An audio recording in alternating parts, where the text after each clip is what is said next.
where we can come over and talk, but also we need those doors to come open. Are you meeting anyone from the UK Department of Transport today, by any chance? Not today. Not today, but soon? I hope so soon, yes. Actually, we have had very good dialogues with the colleagues here in Britain, and we hope that that will continue. Sampa, very quickly. Someone gave me an advice long ago that's saying that, okay, if you want to make this MaaS happen, you have to give at least 500 speeches. I've done a bit over 1,000 now, which kind of tells that it is all about the discussion. You can't do this in a stealth mode. You have to be quite open. Sometimes hard for transport, but that's, I would say, the only way of, it's not exporting, but getting going with this concept. Okay, one last question from down here. Yes. Working. Martin Roos from Austria Tech, an agency working for the Ministry of Transport and also on the public and political side, heavily engaged in all this discussion. And I wonder on how you are reflecting those things in the government as a total. Because in the past, as you mentioned, transport is in everything. But in the past, transport earned the problems of other sectors. And now with MaaS, we say we want to earn your money in the future. That we get this from you and work with you with other sectors. And I think, so on the political level, these are the heavy disputes actually that we face. Yeah? And besides these things on how to get fair competition in the transport sector and of course with other sectors. And transparency and data I think is key. But the attitudes of the other sectors are actually maybe the severest problem that we are encountering actually. Yeah, the silos of which you spoke, I think. Amber. Yes, it's both. We have silos within the transport sector, but it's true that we also have the problem within government and government sectors. Transport field is a conservative sector by tradition. It's also a sector which has been in the past, at least in Finland, quite an aggressive sector. If a politician has ever wanted to change something in that sector or open up competition, there has been immediately strikes in our harbors.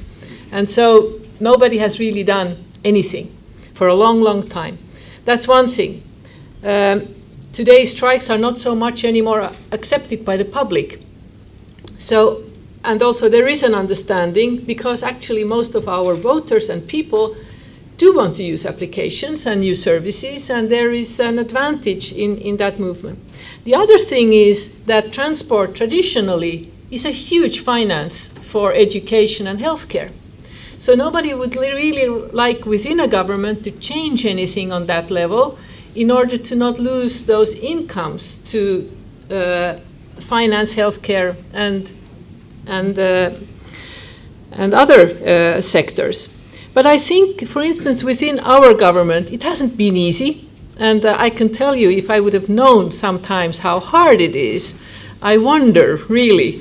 But on the other side, I think really the mobility as a service and the concept has been still the carrying strength, also within our government. I have had to fight really hard for the taxi market to open towards competition. I almost lost my life on that. But the only thing that really carries is the vision of what comes beyond. And that vision is so attractive to all my colleagues, for the Minister for Education, for the Minister for Healthcare as well, that they have been willing to support that vision, even if it has been at times really hard then to go through. And I think we have to keep constantly clear what it is that we are achieving, how much it will change society structures, but also how much potential it can still attract to government finance. And the other thing is that the traditional way of financing from the transport field towards government, that's a dead end. And mostly it has been based on taxation on fuels, which are diminishing all the time, taxation on usage of the cars are getting cheaper. It's not sustainable. So we have to find other solutions. And I think all of that coming together, I think there is a momentum now to make that change. But of course, I still think that the ambition in doing it is helping us to actually achieve also the more difficult elements of breaking the silos within the transport modes, and also then breaking up very, very conservative markets which have been almost protected in a cartel-like elements within the different fields. Okay, thank you very much indeed. Transport, in my experience, has also been a very male-dominated as well as conservative sector. Maybe that too is changing. Thank you very much indeed, Ann Berner and Santal Hirtanen. Have I got that right? Yes? Yes. Thank you very much indeed.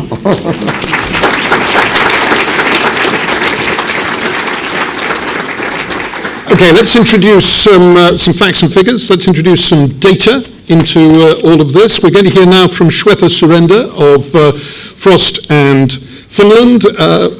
Frost and Sullivan, I beg your pardon.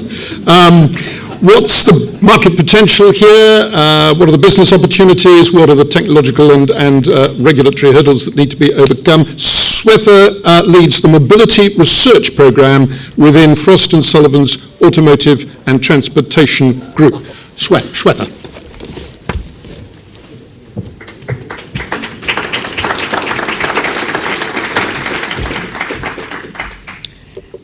So in today's presentation, I'm going to start off with some of the key trends that are actually influencing the shift that we're seeing in the market. Then we're going to take a closer look at some of the silos, the different transportation providers that have actually come up and how those markets are evolving, and then look at what this means for the overall market, the concept of integrated mobility and mobility as a service. And then we'll look at what's the potential market opportunity that exists and who can lead in this space. So, to begin with, over the past decade, in fact, a little over a decade, the role of the automobile in our lives has seen a dramatic change.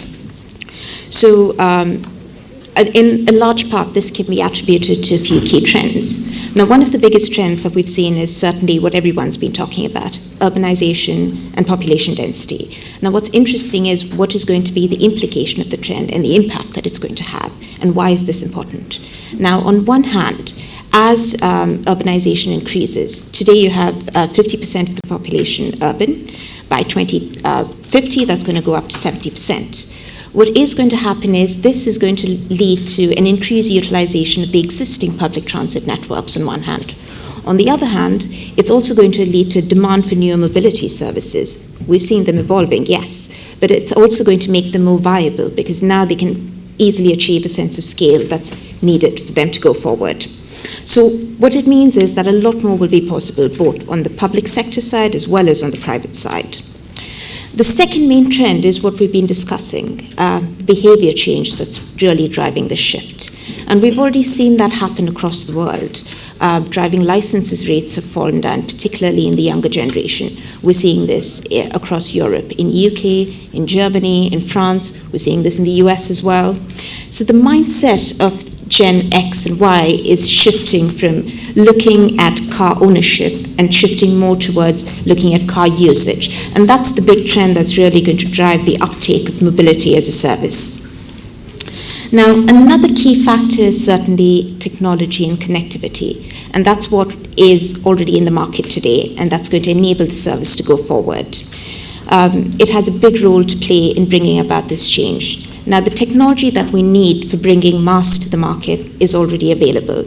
We're talking about smartphones, we're talking about 4G and 5G, we're talking about autonomous driving and dynamic routing. So the world is ready to bring this service model to the market, and all that's needed is to kind of fit the pieces together.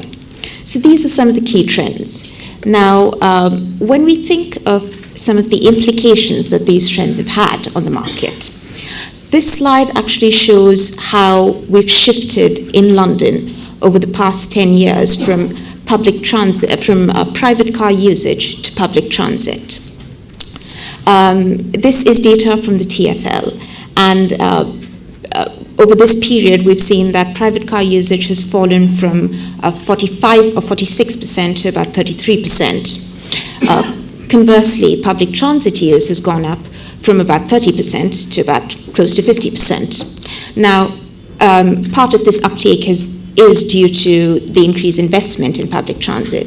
But during this period, we've also seen the emergence of a lot of last-mile connectivity solutions, like ride-hailing, car sharing, bike sharing, and so on. And this has also contributed in a large part to the uptake rates in public transit. Now, what we're seeing over here is how the mobility landscape is emerging today and what's going to happen in the future. If you look across the slide, on one axis you see distance traveled and the other cost and convenience. And there are certain traditional services like public transit which are available at a very cheap cost per kilometre, but they're limited by the routes in which they're available. On the other hand, you have services like taxis, and while they're incredibly flexible, traditionally they have been the most expensive as well. So there's a gap in the middle, and as a result of that gap, you've seen new models evolve to kind of meet the needs and merge flexibility with cheaper costs as well. So you have car sharing, you have peer-to-peer car sharing, you have dynamic shuttle services, you have car rentals, and you've got micromobility and bike sharing as well, which have emerged as last-mile connectivity services that are available at a very cheap cost per kilometre. And the reason for these services taking off is obviously they're beginning to solve some of the core challenges that we face in our cities today. And this has certainly underpinned the growth of one of the biggest models, the car sharing market. Now, this slide gives you an idea of where the market is today and where we see it going in the future. To give you a commercial perspective, the market today has 9 million members. By 2025, this is going to grow to about 36 million members globally. And it's going to have about 430,000 vehicles globally. Now, when you think about the business model as well, it's going to be one-way car sharing or free-floating car sharing that's going to primarily drive this growth, accounting for about 70% of the market. Now, where is most of this growth coming from? It is being driven by three main trends. And the first is the fact that there's been incredible expansion into new markets. At present, today, car sharing exists in about 1,800 or so cities globally. The market leaders are Car2Go, DriveNow, Zipcar, to name a few. And over the past year, we've seen them rapidly expand their international presence. And what's interesting is the scale that they've managed to achieve in very, very short times.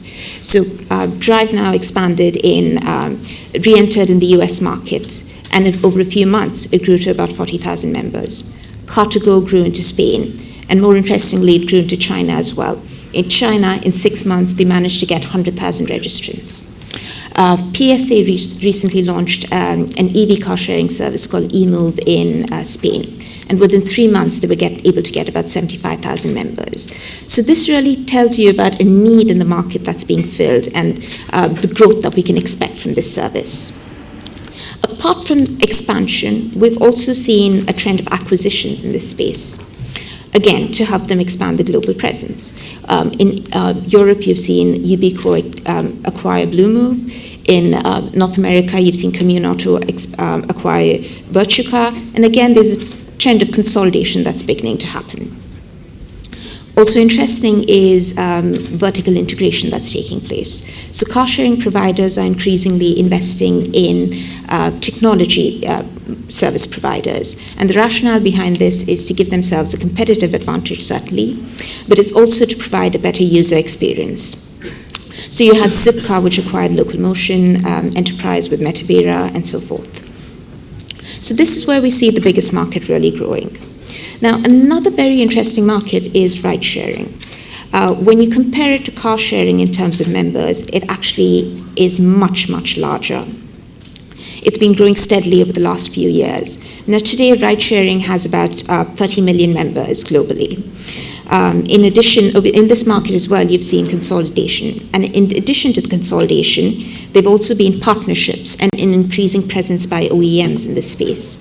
So BMW and GM have either invested or partnered with Flink as an example of that. Now, more interesting is actually the business model innovations that we're seeing happening over here. So there's a company called Via, And what VIA is doing is actually bringing in a flexible model that kind of combines the benefits of ride sharing and public transit. There's another company called H, and they're targeting a very specific market segment within this landscape.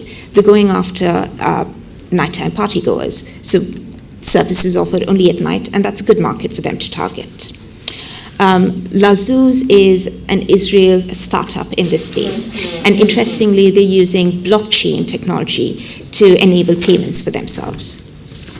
There's also a company called Spiri, and apart from offering ride-sharing services, they're building vehicles specifically targeted at this market. Now, with all of these developments taking place, the North American and European revenue opportunity is estimated at about $3.2 billion for this market alone. The next big trend is really about e-hailing. Now, we've all been discussing about the uptake of Uber and Lyft and so on over the past few years. And what we've seen is that the market has really been very, very dynamic.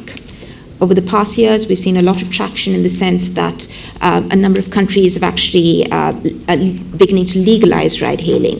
The US and Canada, for instance, UK, Brazil, Mexico, China, Singapore, and Australia, just to name a few.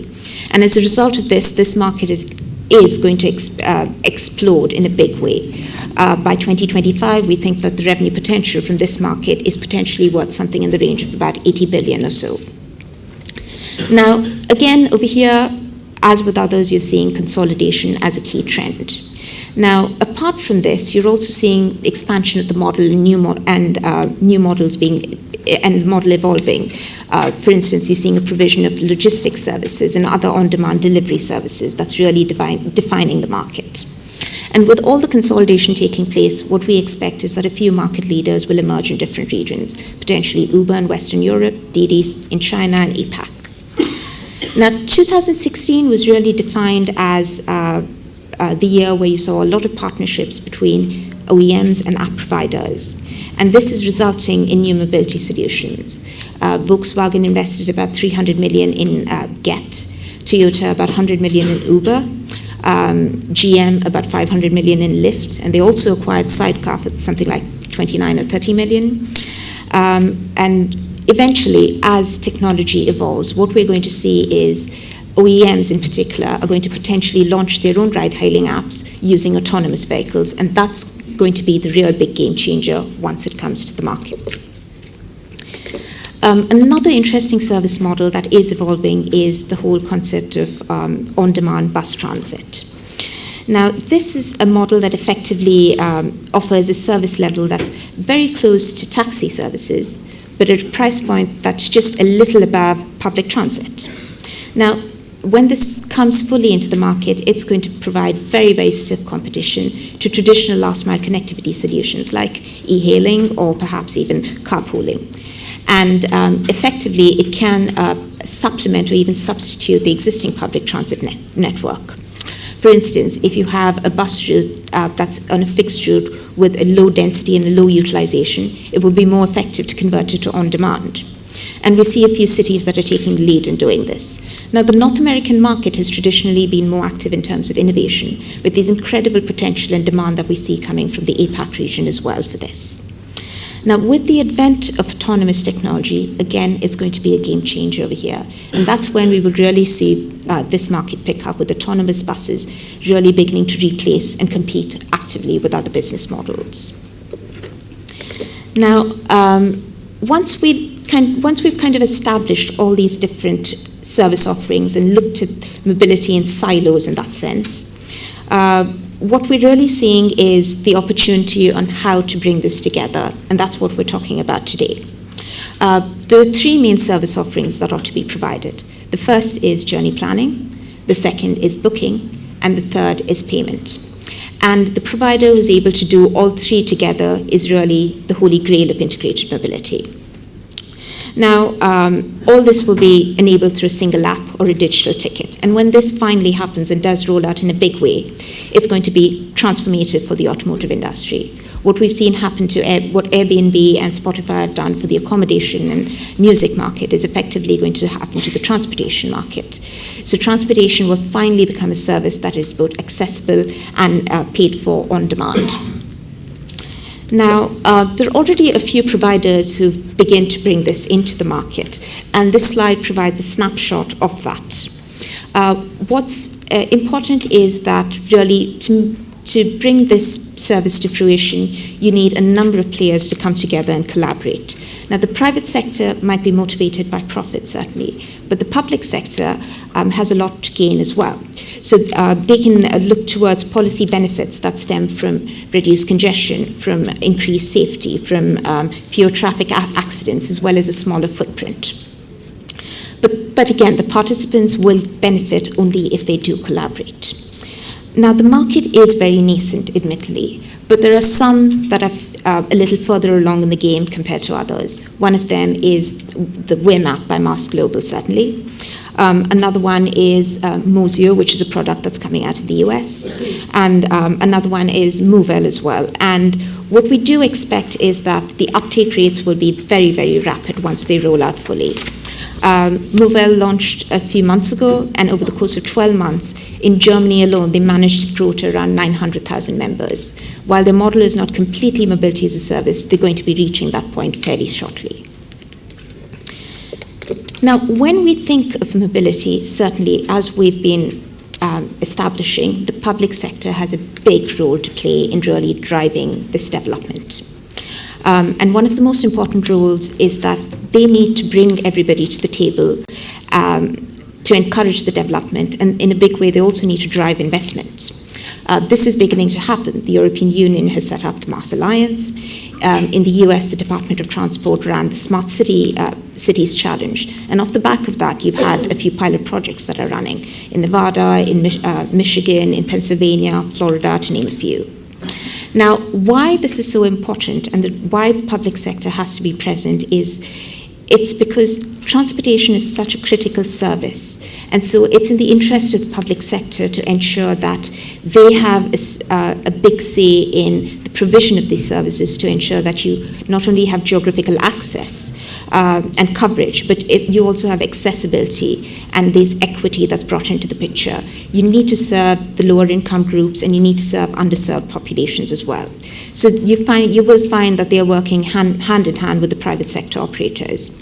We've already seen some evidence of that. In the US, in Seattle, the Car2Go contract specifies that within 2 years, it will have to service every single district in Seattle equitably. In Florida, you have Uber has partnered with the local transit authority in order to provide services for bus routes which have been cut due to budgetary constraints. So again, the role that the public sector has to play over here is very, very key. Now, another role that the public sector has to take is with respect to the policy angle and how it's going to actually regulate the sector.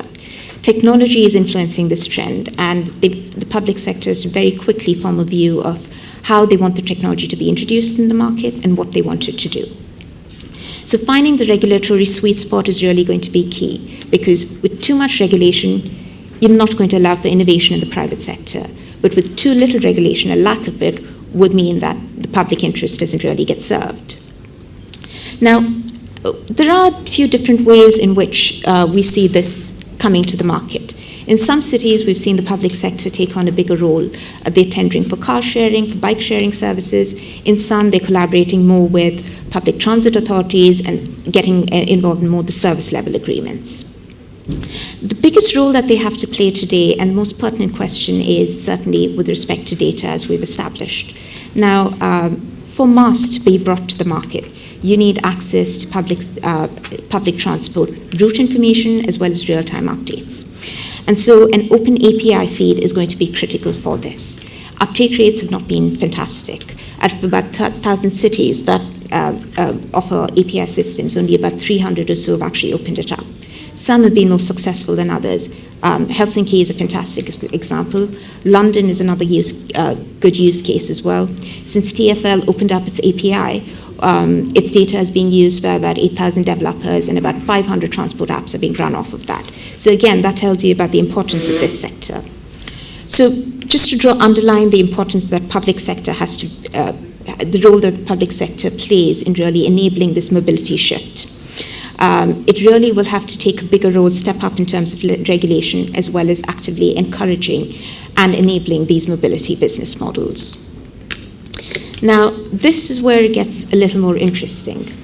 When we think about the potential size of the prize, admittedly, the numbers on this slide are very conservative.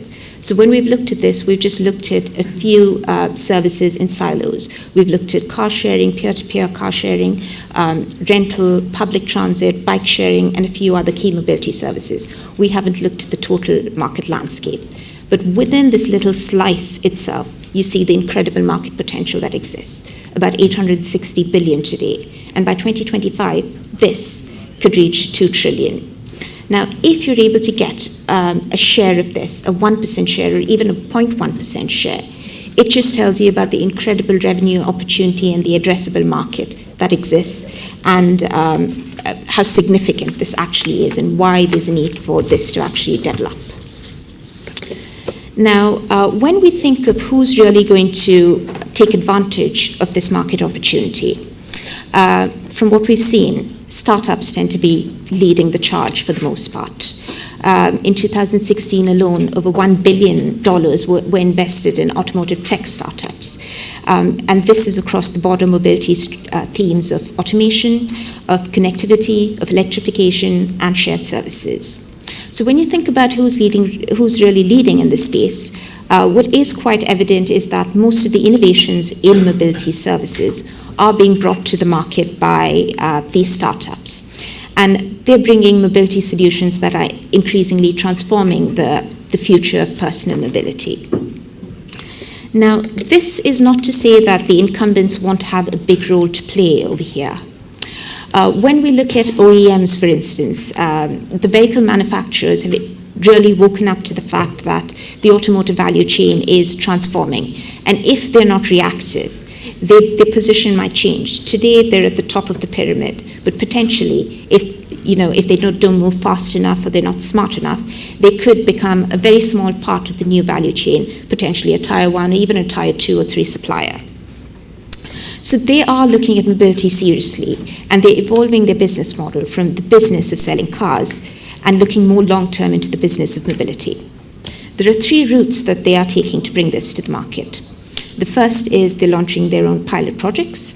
The second is they're either acquiring or investing in existing startups to achieve both presence and scale. And the third is that they're collaborating or partnering with existing companies to bring them into their mobility ecosystem that they're developing. Now, as you can see, some of the mobility OEMs have been a little more proactive in this space, certainly the premium ones like Daimler and BMW. They're seriously considering mobility as a new revenue stream, and they've already started to monetize this. Drive Now, for instance, is profitable in about 12 cities. Movell intends to be profitable over the next few years. So again, you're seeing a way in which they're looking at the revenue opportunity in MaaS. Volume OEMs have also started playing a more active role in this space. At every CES over the past 2 years, you've seen some announcement or the other about how they're increasing their presence over here. About 7 OEMs in the last year have either established sub-brands or mobility divisions that help them realize this goal. You've got Ford Mobility by Ford, Maven by GM, InMotion by JLR, PSA's Free to Move, and Volvo has made a recent announcement as well. Now, the PSA example is quite interesting because they're taking a slightly different approach. They're being fairly agnostic. Unlike the other OEMs. So their free-to-move platform is multi-brand right now. Today it's only a car aggregator, but eventually they are expanding the scope of operations to bring a mobility as a service business offering to the market. So the way things are going, OEMs, and certainly if we look at other segments as well, will have a big role to play in the market. So, as we see it, if you want to bring together and integrate all forms of mobility, there is a role to play for various stakeholders. Certainly the vehicle manufacturers, the infrastructure providers, the technology vendors, and the transportation service companies.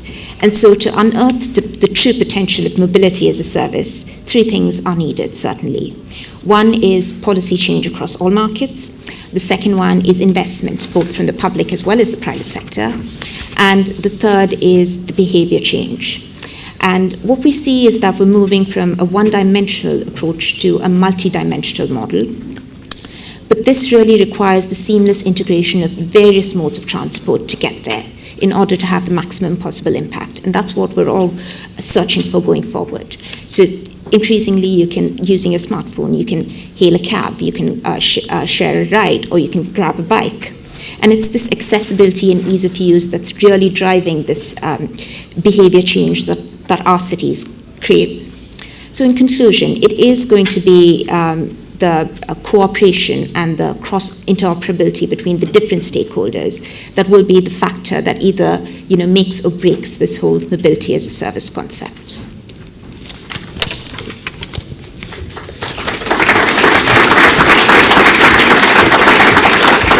Shwetha, thank you very much indeed. We are running a little bit late, as you will have gathered. We started about 15 minutes late because Anne Berner was late arriving.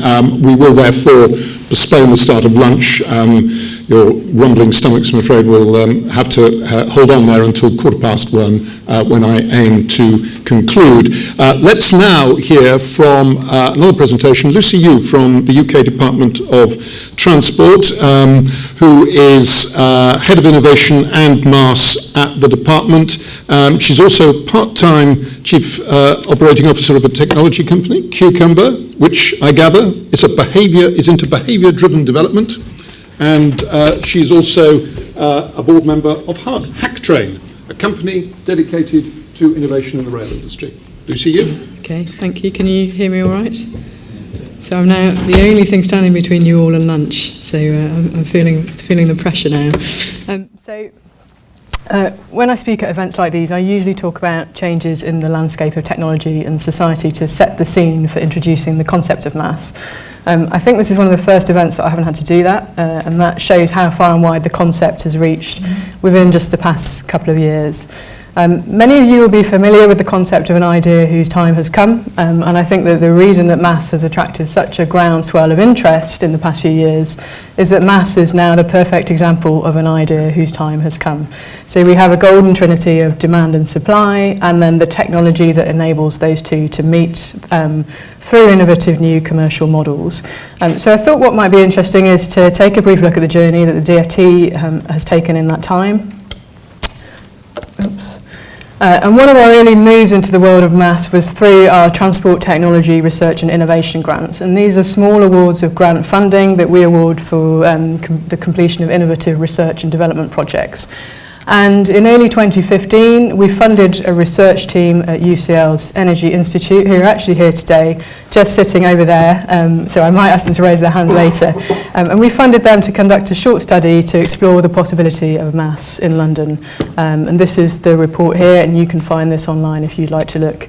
And we found this a really valuable introduction to thinking about MaaS and what it would take to make it happen, and also what was needed to deepen our own understanding. So we followed this up with a much deeper, broader joint project with the Transport Systems Catapult, and their project lead is also here at the back of the room. You can see this here, and you can also find this report online. And this report looked in depth at the opportunity for MaaS in the UK, but also made us realise there are many questions that we didn't know the answer to. For example, would MaaS cause fewer people to use public transport and instead to use private vehicles if access to them were more easily available? If this happened, what would it mean for total vehicle miles travelled and congestion and land use? Which groups of people would be most likely to use MaaS?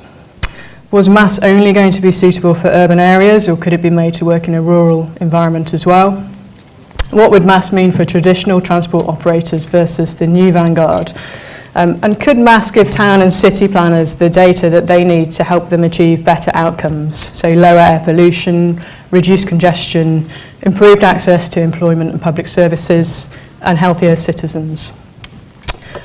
So since we started looking at MaaS, we've spoken to many other interested organisations to help us get a handle on these questions and others. And along with our counterparts at Transport for London and the Transport Systems Catapult, we took part in the first 2 international summits on MaaS that were hosted by the Finnish Ministry of Transport and Communications. You just heard from Ann Berner, and you can see a photo from the first summit here. And all of those conversations have helped us to refine our own thinking about MaaS, and now it's not unusual to hear any of our transport ministers talk about MaaS and the implications for future ownership models in transport. But I think what remains true is that there isn't a single interpretation of MaaS, but there are some common accepted principles, and chief of which being the principle of usership above ownership. And with that, a greater acceptability of some degree of modal agnosticism, so a blending of public and private transportation, the idea that the overall journey itself is more important than the mode or the modes used.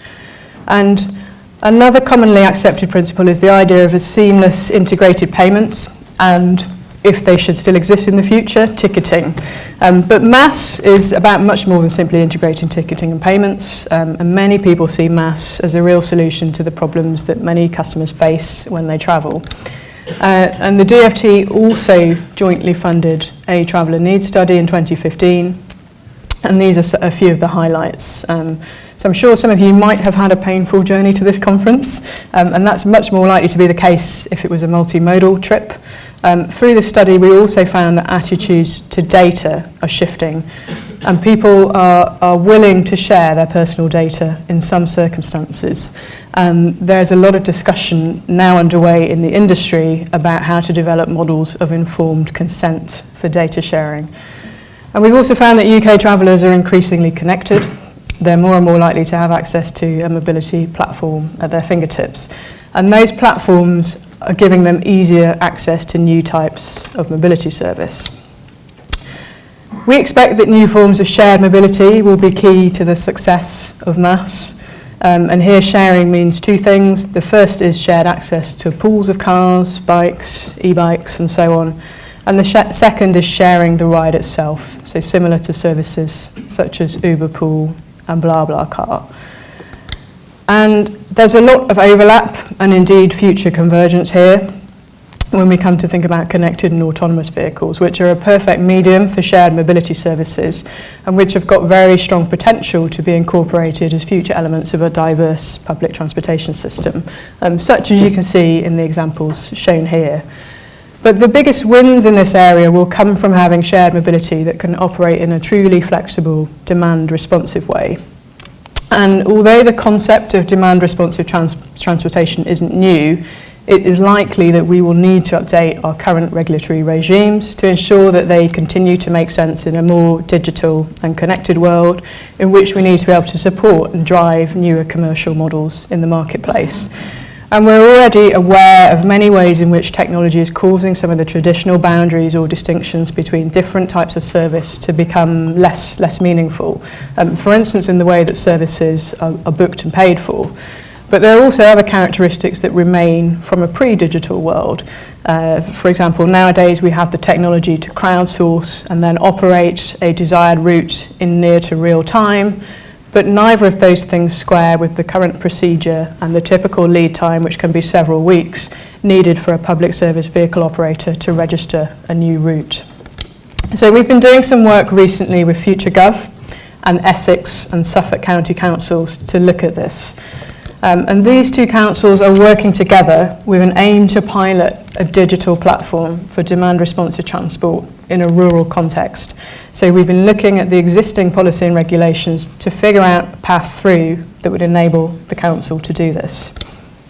And we're right at the start of our discussions here, and I won't go into loads of detail on this slide, but you can see some of the complexity that we're already beginning to surface when we look at what would be needed to make this work within the existing policy and regulations. And we've had to leave some things out of scope, of the pilot altogether. So, for example, spare capacity on hospital transport. This is a big opportunity area for efficiencies, but it's actually extremely hard and perhaps even impossible to unlock within the current regulations. There are other barriers that we're aware of as well. For example, operators using a community transport permit are unable to ride share for profit. And so again, there's a lot of untapped spare supply capacity there, which is particularly valuable in a rural context. So surfacing issues with our regulatory frameworks will help us develop new approaches and over time to establish new regimes that can accelerate changes to business models and open up a more diverse market for MaaS, alongside potential changes to investment and subsidy as well. And it will also allow us to promote the types of outcome that we want to see for the public good. So this could include requirements around things like open data, common standards, commitments relating to sustainability and accessibility, which could all be linked to future licensing. And on the point of data, we know that MaaS has an enormous potential opportunity around data, and this cuts two ways. The first is the availability of data to help individuals plan and optimise their journeys through services such as Citymapper.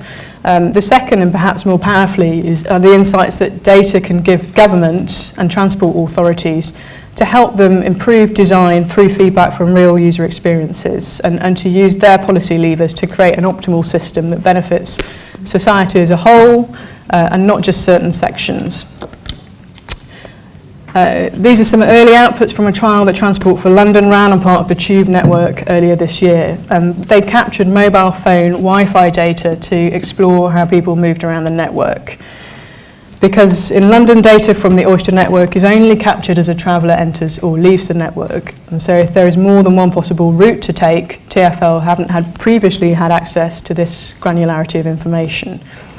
But using this anonymised data, they've been able to explore the diversity of different routes taken by travellers travelling from a common starting point to the same destination. But knowing how someone behaved is only part of the equation. And the question you really need to answer to have the most insight is why. So also as part of the DfT's Technology Research and Innovation grants, we recently provided a very small amount of seed funding to a micro-enterprise called Modalgo. And the funding was to develop a proof of concept smartphone-based app that would track users' multimodal travel and provide a gamification interface for them to interact with the information collected and to report back information about why they made their particular travel choices. And although this was only a short project involving a small number of testers, the project did record very high levels of user engagement. Most testers were very interested, had high interest in finding out how their travel choices compared with other people's travel choices, and also indicated a very high willingness to change their behaviours based on data shared by other users. And that change of behaviour might include modal shift. And we're starting to get some insights into how MaaS might influence mode shift and what consumer attitudes to MaaS might look like. And this is crucial in helping us to form some early views in response to some of the unknowns and the questions in relation to MaaS that I posed earlier. I mentioned we grant funded UCL to complete a feasibility study to explore MaaS as a concept in London. The researchers are actually continuing their work in this area through UCL's MaaS Lab. And they've now generated some results from a sample size of 160 real people who are living or working in London. And UCL tracked the travel of these people over a number of weeks using MIT's Future Mobility Sensing application. This is a smartphone-based integrated activity travel survey, and it collects demographic and travel data from participants. And here are some of the top-level findings. So consumers would be willing to try modes that they didn't previously use if those modes were included within their MaaS plan. And over 70% of the sample group felt that MaaS would make them less dependent on their car. And nearly a quarter agreed that if MaaS were available, they wouldn't buy a car at all. In the MaaS plans that were shown to participants, the most popular combinations of mode included public transport and taxi as key elements. And we already have an idea from data from the likes of Uber and similar companies that taxis and ride-hailing services are frequently fulfilling a last mile function for people travelling to and from their closest station. This slide looks at the impact on private vehicle usage. Participants were asked if MaaS were available, what would be their top 3 substitutes for private vehicle use.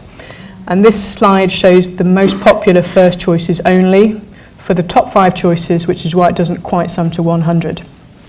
But you can see that a quarter of people said that their top choice was not to change their private vehicle use, even if MaaS were available. But the other results are more interesting, showing potential substitution with tube, rail, and car sharing, and even an increase in walking, which might be people choosing to walk to a station, for example.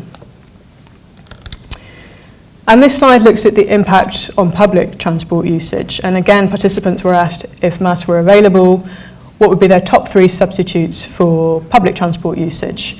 And this slide shows the most popular choices. And you can see that over a third of the people in the study said they wouldn't change their use of public transport. And nearly a quarter said they expected to use more public transport. However, 29% expected to substitute part of public transport with taxi, and again, this is likely the first and last mile desires coming into play. I was in a meeting recently where someone described public transport as something that takes you somewhere you didn't want to go from a place you didn't want to start. And really that's a reflection of the lack of personalisation of existing public transportation options. So the inability to deviate from predefined routes or timetables, and the inability to go truly door to door. But our view of what public transport is and looks like is likely to evolve. And the idea of more demand-responsive services and flexible routes is likely to play a core part in that. And many of the people in this room will be familiar with examples of public transport services that don't quite feel like they work well for anyone, so they're costly to subsidise, they operate very infrequently and only at certain times of day and days of the week, for example. And many existing operators are already thinking about what MaaS will mean for the future of their businesses and the commercial models that they will need to develop in order to stay relevant and to survive as a business. So we're seeing movement from many of the incumbents in the market. This is Slide Bristol, a demand-responsive service operated by RATP Dev, which launched in Bristol last year. In the US, the First Group are piloting an autonomous shuttle. And elsewhere in the UK, Arriva have very recently launched Arriva Click. And we've seen strong developments in the West Midlands. You've seen this already today, where many of the existing transport operators have signed an agreement to take part in one of the first real-world examples of MaaS, with MaaS Global and West Midlands Combined Authority currently recruiting 500 users for this real-world pilot, and that will commence later this year. So there are real-world changes happening. The DFT is also part of a large consortium of various organisations from across Europe. We'll be commencing a Horizon 2020 project in May this year called MaaS for EU, and that project aims to pilot cross-border MaaS and to understand what it might look like and what would be needed to make it happen. So to conclude, we believe that the UK is one of the most forward-thinking national administrations globally when it comes to MaaS. We're very proud that in London, the West Midlands and elsewhere, we have some world-leading examples of mobility innovation, supported by some world-leading research in these areas. We don't have all the answers yet. We do have a better idea now of the questions. We have stronger engagement with the different organisations that will make MaaS a success. And we're focused on the opportunities that MaaS can unlock. So if you have an interest in any of the areas that I've covered today, please feel free to contact me after the event. I unfortunately can't stick around all afternoon, but I will be here over lunch. Thank you.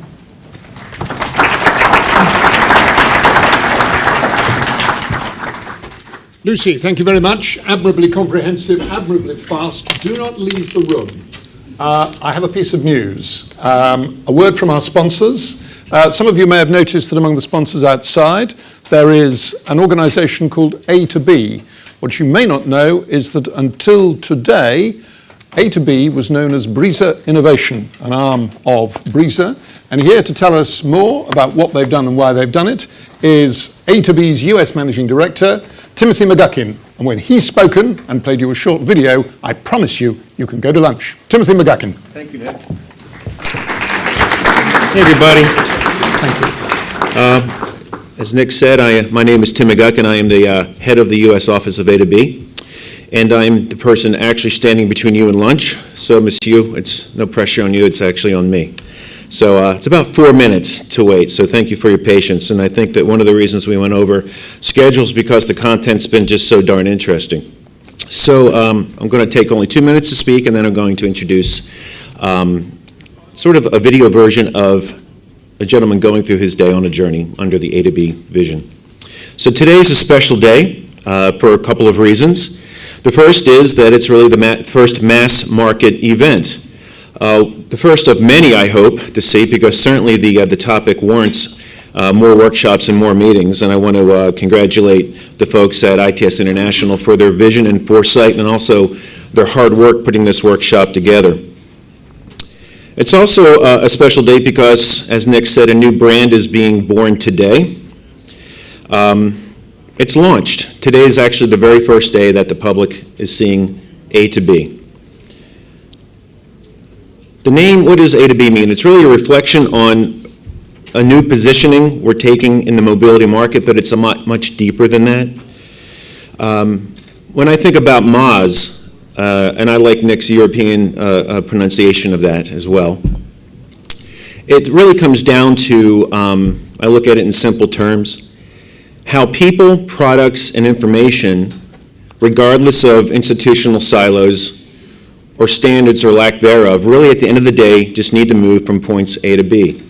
It really comes down to that. And it's the operators in this room and the providers in this room that are trying to realize that vision on behalf of those customers, people, products, and information. So A to B is really the realization of that. It's a company built upon our heritage, our experience, and indeed our legacy of 30 years in the business of helping move people, goods, and information. So whereas MaaS's vision and a concept, A to B is the realization of that vision. So that's really the essence of my comments. I want to thank you for that time. And during break, the thing between me and lunch, please visit the lounge area and take a look at the experience that we've set up for folks over at our booth. It's essentially a new way that a gentleman called John gets through his day. I want to thank you for your time, and could you please cue the video? John lives here and works here, which means that he has to move across the city to get to work. But life isn't just work. John has more things to get done during the day. Wouldn't it be great if this daily commute could be integrated so John wouldn't have to connect to each point separately? Paying, for example, just one mobility bill? That's where we come in.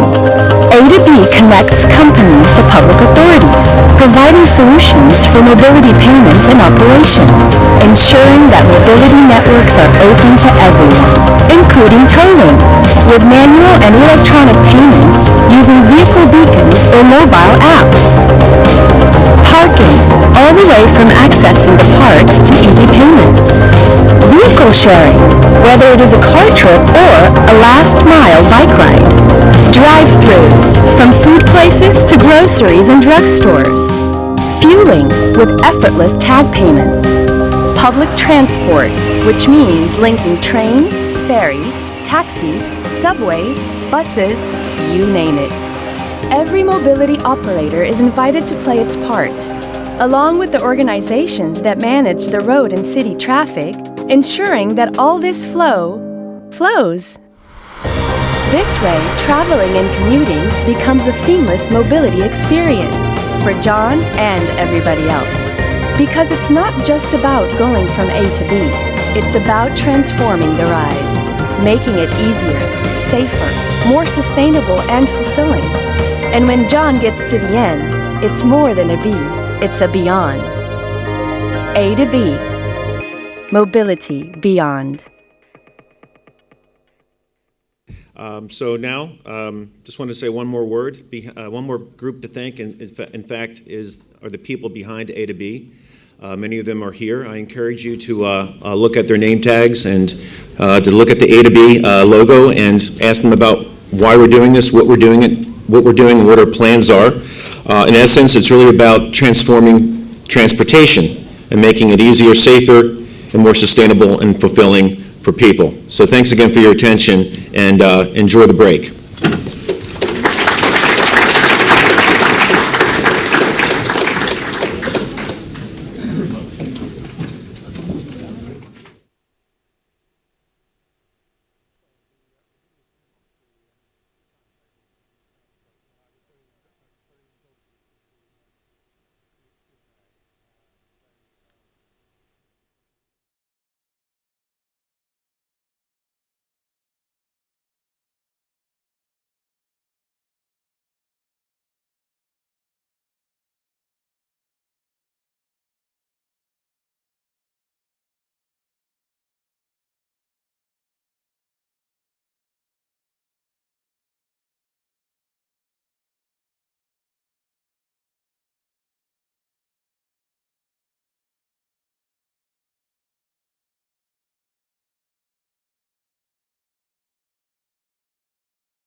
A little bit is because that typically means there are people that are peers of mine in terms of age and experience, not the digital natives, not the millennials, who you'll see later, and you've heard from other speakers, are going to be key to the adoption here.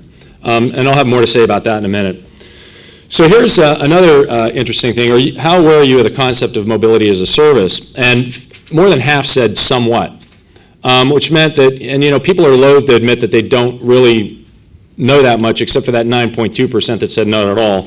And virtually all of those were from my neck of the woods. And 40.3 said they're very involved, and that was largely broken out from this market, from the European market, which is one of the reasons why I'm here, is to absorb and to learn, and to take these lessons back to the U.S. and try to drive some innovation there. And then, are you currently involved in MaaS projects? Only 11.8% said yes. And we asked, it's the only open-ended question in the survey, we asked them to describe their experience, and lo and behold, the vast majority of these were European projects, and 2/3 of the yeses actually provided pretty significant detail on what those projects entailed. So here's the question: who's going to drive the future of MaaS market the most?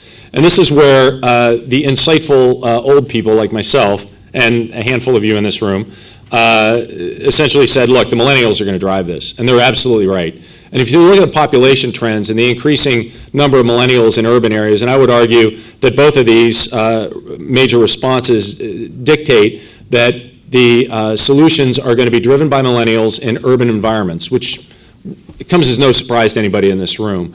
We know, and those of us who believe that the future of mobility is shared, autonomous, and electric, see some good promise in that particular response. So how important is MaaS to the respondents? Well, the average was over 4 of all the respondents, and you can see the distribution of the respondents on a scale of 1 to 5. So even those who were somewhat familiar or not familiar at all generally agreed that this was incredibly important to the future of mobility. And only a little more than half of the organizations that we surveyed had been formally discussing mobility as a service. And then we asked the question, and we allowed them to pick up to 3 responses. What do they see as the 3 biggest hurdles in the development of mobility as a service? And not surprisingly, law, regulation, and policy. And I would throw practice on top of that because that gets into the whole building of the appropriate business models. And then, as Lucian mentioned today, sort of running into some of those regulatory obstacles where there's capacity that's locked up because of some particular regulation that's on the books. And then you look at building the appropriate business models, and I was delighted to hear from the folks at Finland and about the developments that have been made there. And then there is the question of public awareness, which is so critical, which is why we're doing this AV road trip, incidentally, is because we want to take these advances, this modern mobility story, directly to the people. So in every location that we've done on this road trip, we've done a media availability, and we invite members of the public to come down and join their city leaders in riding around on this EZ10. And to my friend who asked the last question in the last session, it is ADA compliant, which is Americans for Disabilities Act. That particular vehicle has a ramp, and it is absolutely accessible. And we think that this is going to be what we call in the defense community the pointy end of the spear. We think that's where there's going to be a lot of initial development on pure AV as it gets integrated into urban areas. And I'm one who is a big believer in MaaS because I've got a 16-year-old son on the autism spectrum who's never going to drive a car, but he can operate an application. And to him, that's going to open up some economic opportunities. And we work very, very closely with AARP, which is the retired persons organization in the United States, and they care deeply about the accessibility options because to them, nobody wants to have that conversation with an aging parent where you got to take the car keys away, right?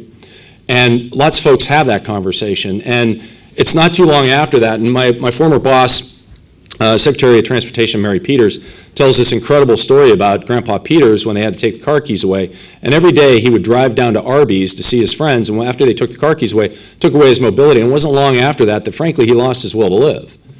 Because the elderly, when they lose that, when they have that and they lose it, mobility represents dignity, it represents freedom to these folks, and, I'm going to be there at some point too, so I'm doing this, we're all doing this for great societal reasons. So in any event, we do see some obstacles, and then we ask the question, when do you think MaaS will be introduced in your area? And this sort of indicates that it means different things to different people, of course. Some people attribute, Uber and Lyft and ride sharing as MaaS, but 13.3% said already in operation. And then if you look at the grouping of folks who think it's going to happen in the next 5 years, it's 77%, which is pretty significant, believer. In these big transitions, you kind of know intuitively, your gut tells you that there's something major going on. There are major muscle movements happening, but you can't really predict what they're going to look like or what they're going to feel like. But your stakeholders and your colleagues and your peers all kind of know that this is absolutely going to happen in the next decade, and the vast majority of them believe it's going to happen pretty quickly. So what are they doing to prepare? This is kind of interesting, and it betrays a few things. One is, if you look at the increase in tram, for example, and let me explain how this question's divided. We asked 3 questions, questions 11 through 13. 11 was, does your organization oversee these things? Question 12 is, does your organization run these things? And then question 13 was, what does your organization think is going to happen in the future in terms of will you be doing this later down the road? And if you look at the tram issue, that's really interesting to me, and that sort of, in my view, betrays some of the law, regulation, policy issues, how we fund projects and how we get them, and a lot of these are in the U.S., where you've got investment that took years and years, in some cases decades of planning to have happen and secure the funding, and now it's on a roll and you just can't undo it. But I noted the increase in car share and bike share, because that at its core is probably one of the things that's indicative that the folks are really kind of looking at this seriously. So if you look at what the organization is considering doing, some are considering becoming a MaaS provider, independent third party, and I would argue that this is a function of education. The reason why only 9.8 are saying white label or leaving it to an independent third party, I would suspect that over time these will grow as folks begin to understand what's out there in the market space. My gut tells me that 47% and under the above represents a massive education opportunity for everybody in this room. And I say we get on with it, and that's one of the things we want to do at ATI. So, and then the question that we always ask in any of our surveys, and we've got a significant issue in the U.S. around this, are you concerned that regulation isn't keeping pace with innovation? And we spend a lot of time out in Silicon Valley, and we see the evidence of this all the time. But many in the investment community are somewhat blind to this, frankly, and they're dumping billions of dollars in investment on new mobility. We see it every day. And I get called every day by some investment group that's considering an investment in the space, and I say, by all means, go after it. And because I think that represents massive opportunity. But we've got a lot to do on the regulatory front to reform the process. So let me just summarize, and then we can get on with the panel, and we can get closer to taking money out of MasterCard's pocket here. Key takeaways. So MaaS and what it means to the respondents is certainly evolving. We all know that in this room. It's why we're here. And I think there's a huge education opportunity that we're gonna push on our side. But what we want to do is we want to bridge the gap. We want to take knowledge and experience that we see happening here in Europe, and take it across the pond and begin to create a global community, if you will, that's really effective and accelerates the deployment of these technologies. Because after all, that's consistent with our mission. We all know that millennials are really going to drive this train. They're digital natives. We're just visiting. Don't even begin to understand it. And I thought it was pretty telling when Jacob was describing the experience he has just in his own home in terms of learning about sort of the digital natives and how we respond and how we relate to that. But the world's going to definitely change. And obviously, MaaS is just happening. It's just simply going to happen. So with that, I'm going to hold off on questions. I think we're going to do our panel, and just excited to be here, and thank you for the opportunity to present to you today.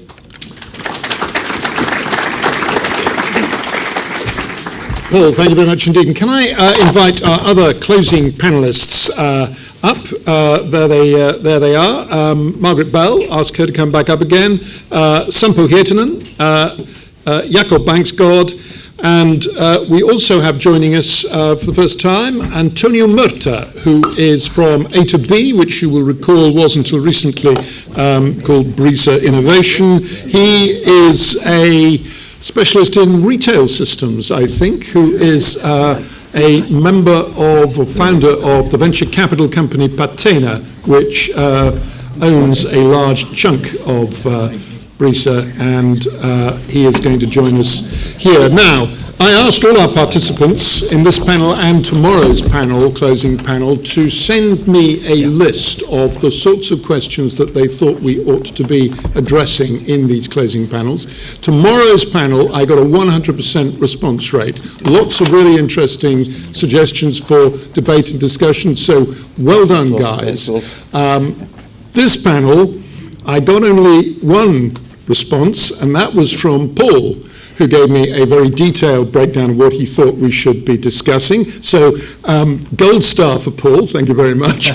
And partly in the absence of any alternative, but partly also because I think the questions you raised are useful questions that we might discuss. I am going to follow your suggested agenda, and I've broken out really 3 or 4 questions that you raised, and I'd like to just ask very briefly each of the panelists to discuss those, and then we'll open this up to the general public. And the first one is something you've touched upon already, Paul, which is the role for government in all this. What should government be doing? How do we persuade government of what it ought to be doing? How do we stop government doing what we don't want it to do? Since this is your suggestion, Paul, you go first. You've obviously thought about this. Sure. Well, I thought what the minister mentioned earlier this morning was spot on. I think government needs to create a clearing for innovation and do everything in its power to encourage investment and innovation and business models and even public-private partnerships in this space. And the reason I say that is because historically, and you know, I got to remember, I'm in England, and Winston Churchill always admonished people not to criticize their government in foreign lands. So it's not a criticism of my government, but I will say is that when it comes to practical matters, government acting as an integrator has a horrible track record. They're just not good at it. And when they start dictating the hows, they get into a lot of trouble, and we see that a lot in law, regulation, policy. And I was delighted to hear about their approach, which is outcome-based. It is customer-centric, customer-focused, as opposed to what I regard in many cases development of regulation that just reinforces the self-licking ice cream cone functions of government sometimes, which is not necessarily positive or value additive or creating those desired outcomes. So I think there are some models that we could take, but government really needs to know when to lead, needs to know when to follow, and needs to know when to get out of the way. Give me one instance when it should lead and one instance when it should get out of the way. I'll give you, in this particular case, with mobility as a service and mobility models, it should lead by promoting general policies that describe the outcomes that they're looking to achieve, and then challenge industry to come up with the solutions that are going to measurably improve in this case, the safe and efficient movement of people and goods. Sampo, you're nodding vigorously there, so you obviously agree. Are there things that your government, we heard from the minister, have done, are doing, with which you're unhappy? I mean, the general tone, the general environment from the Finnish government seems to be very, very positive. But are there things they're doing that you're not happy with, and what are they? They're too slow. Way too slow. I mean, it comes in place next year. It should have come in place already this year. But I know that's politics. Some parts, they could be faster. The roaming law that we have and will be in place should have actually been there.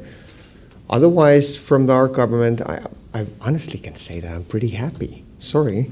I should. Well, that's unusual, but good to hear. Jakob, what's your view on this? I think that what we see when it comes to making changes in especially urban mobility, where we have some challenges with the air quality and the congestions and so on, there's a tendency to seek, I mentioned it earlier, and it's something that really bothers me, to seek the easy solutions which are restricting access, and instead of bringing in intelligence in the system. And I think that what the authorities should do is they should pave the way by bringing down the silos. And like Berner said, that it was a challenge with the taxi system, it was a challenge with the bus operators and so on and so forth. But when you then make a new traffic code, which looks at public procurement, can only be you can only win public procurement contracts if you make API data open, and that is a small thing where you just remove this interest from some sectors to try to compete instead of trying to find some solutions for cooperation. That's using public procurement processes in a positive way. But Antonio, thank you very much for joining us. One of the problems here is that a lot of the organisations involved in this are either government-run or quasi-public, they're transportation authorities and so on. They operate under really quite strict rules about things like procurement, and it's quite difficult to see how they can ditch those rules if they're in the public sector. And yet, some of the things we've been talking about today seem to require that they do ditch those rules. Yes, and if I think about my own country, transportation has always been a sector that is heavily public in the sense of the public transportation, and obviously very, very prone to problems when considers intervention of the minister over that sector. I have to say that the circumstances in which we would expect good behavior from government depend on the cases. For example, if you think about very large towns such as Lisbon, Lisbon is so bothered with a number of inflow traffic and outflow traffic on a daily basis coming to town that they're basically considering congestion charging like London. Simply put, because the burden in the city is way too large. If you have this kind of problem, you expect government to act. On the other side, if one thinks about MaaS and the implications of MaaS, for example, you in London, I've lived in London for a couple of years, we complain about public transportation in London because it's old and stuff, but it works wonderfully when compared to my country. Because in my country, if a train is delayed, it's delayed for half an hour to an hour. It's not delayed for a few minutes. This cannot work. MaaS does not work if the levels of service of the public components of the solution are not good. So I expect the implementation of these measures from governments also to be linked somehow to be more pushy on level of service from the components of the system so that the whole thing works. One will not drop the car. I commute every day on a car for 40 minutes alone in the car. I feel stupid. I don't like feeling stupid. I like feeling clever. So why do I do it? Because the train options that I do have in my hometown are poor. If the train options would be as good as Reading to London, I would not have a car. It would make sense. So we need to also understand that obviously these options, this adoption of MaaS, really depends on the very specific conditions of each country. Yeah. Heavily, shall we say, urbanized areas obviously are already intermodal, but they will need much better integration than they have today. We've seen that in London with Oyster Card. There's before Oyster Card and after Oyster Card. Oyster Card, although we don't call it MaaS, it's a step towards it. Clearly, I've used it as a user, and I loved it. It was easy to use. Fine, you just use it. Now I think that we'll take a few steps, and not all of them will be regulatory. Some of them will also be negotiable with unions, and some of them will imply levels of service improvement. Yeah. Margaret, role for government. Yeah, I mean, this is a good question. I think that the solutions are going to be fairly specific to areas of the country, certain cities, and there'll be a spectrum of solutions tailored for each by each local authority in consultation with the various players. And so I think that in the future the policy should have more trust in the players to deliver the solutions and not be too rigid. So you can have high-level policies, the need to deliver in the environment, for example, specific targets, but the actual solution, give more trust to the people that are delivering it, not be too rigid. Does depend, probably, doesn't it, also on the political colour of the government in question. I mean, the Finnish Centre Party, I think, is a mainstream, old-fashioned Liberal party who believe in deregulation and so on. Other political parties in government might take a different view. I have some other Brubaker questions written down here that I might come back to, but while we've got everybody here, let's take some questions or some comments from the floor, starting with this gentleman down here. Anybody else want to come in? Thank you. Fidel Tamayo from ETRAN. This will be a bit of an ambitious question, but I'm setting up a startup of MaaS in Latin America. So I would like to hear from the panel, what would you recommend me completely nailing down, being successful at, and also what should I avoid? That's a big question. Sampo, what should he avoid and what should he absolutely nail down? Okay, this is just an opinion. What I would avoid as a startup in this is the pitfall of going after a city or government tender. You'll never scale it with that. It will not happen that way. It sounds really great in the beginning. You get some early revenues. I've seen too many startups in this mobility scene die that way. It starts off nice, and then you go like that. What you really should nail is the part of getting mobile access to different types. I mean, I talk to you, it's a really interesting thing that you're doing. Latin America carries huge potential to MaaS. Years back, we calculated the case in Mexico City. It does make sense over there. The most expensive pieces exist.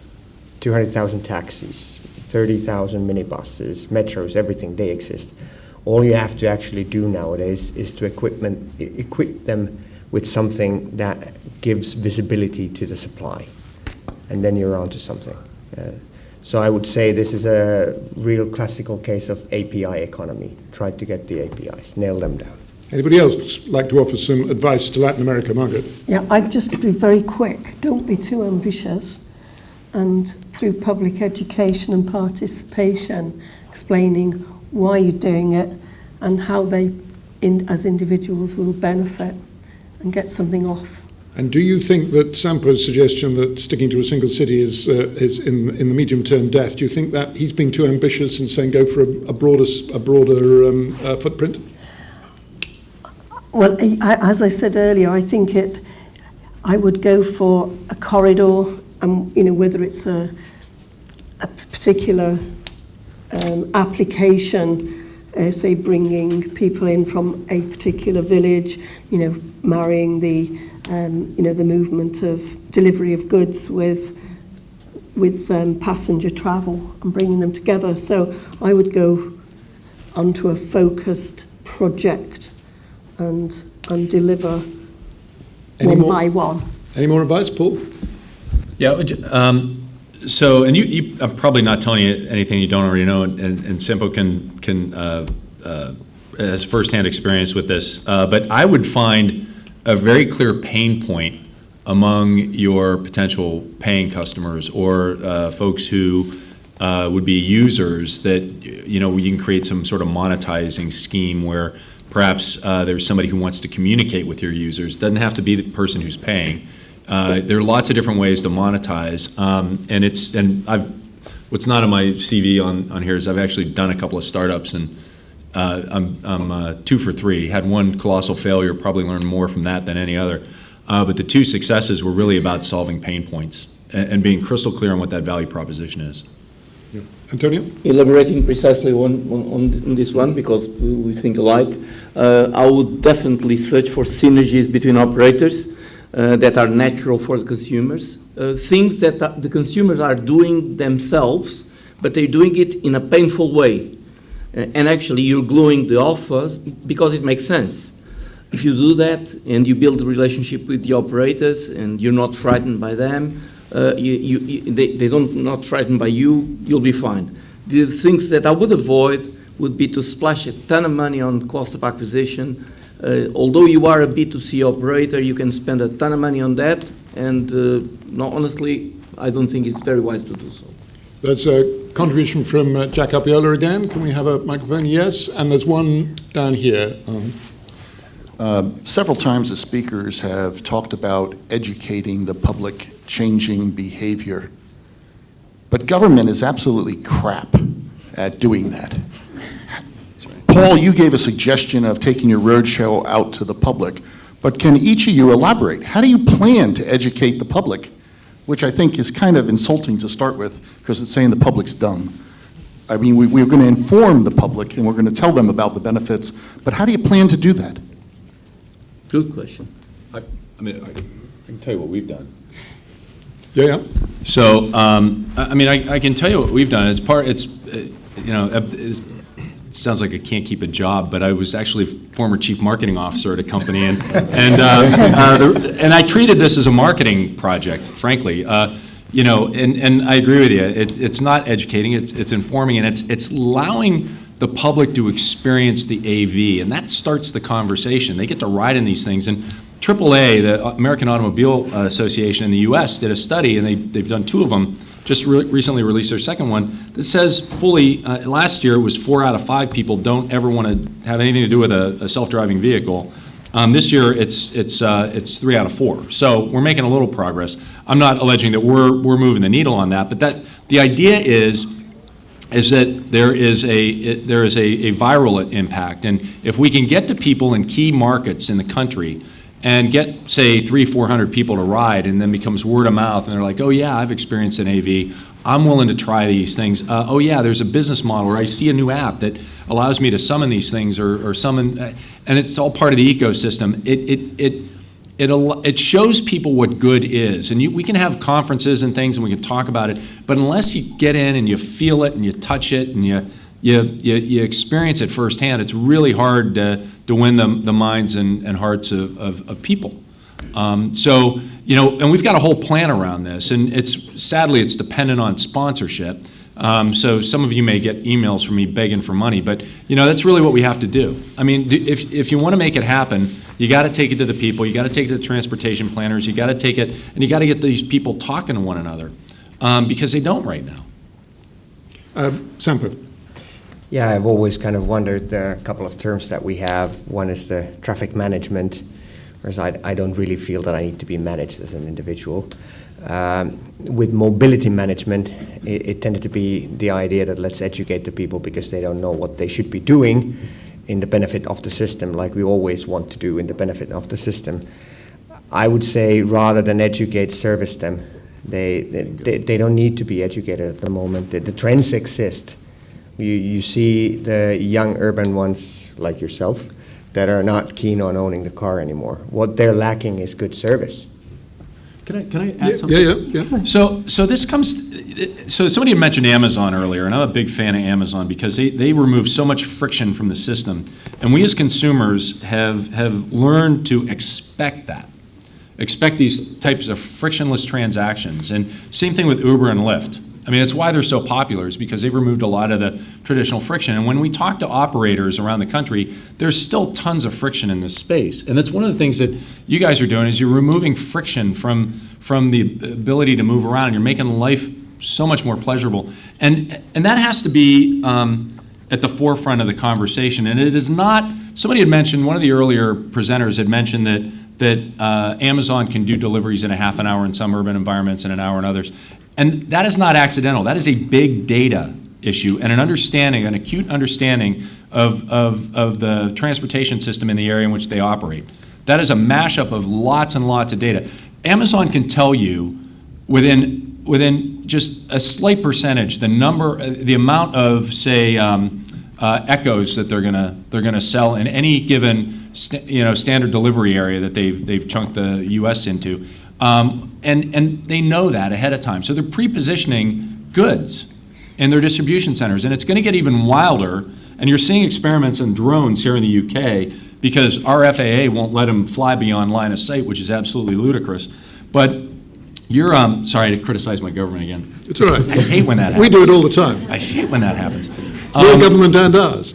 So, but the point I want to make is that they're experimenting with delivery mechanisms, and UPS is doing the same thing with things that are far beyond what we traditionally would allow or feel comfortable with, and it's all to service you. It's all to take friction out of the process. It's all to speed delivery. It's all to make that customer experience delightful. And we need to do the same thing. I was thrilled to hear Sampo's presentation this morning because I think that is his objective. And frankly, from a public policy perspective, that is what the minister's objective is. And that was, that is so delightful. I can't even begin to. It's quite unusual, isn't it? I'm so happy. Private industry. I'm not moving to Finland, but I'm very happy. Same song sheet. Please do.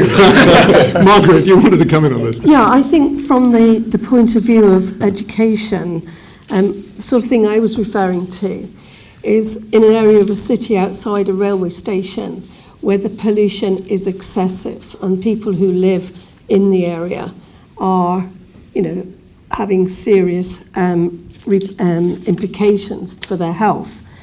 And you learn that there is a deliberate red wave because the road is east-west.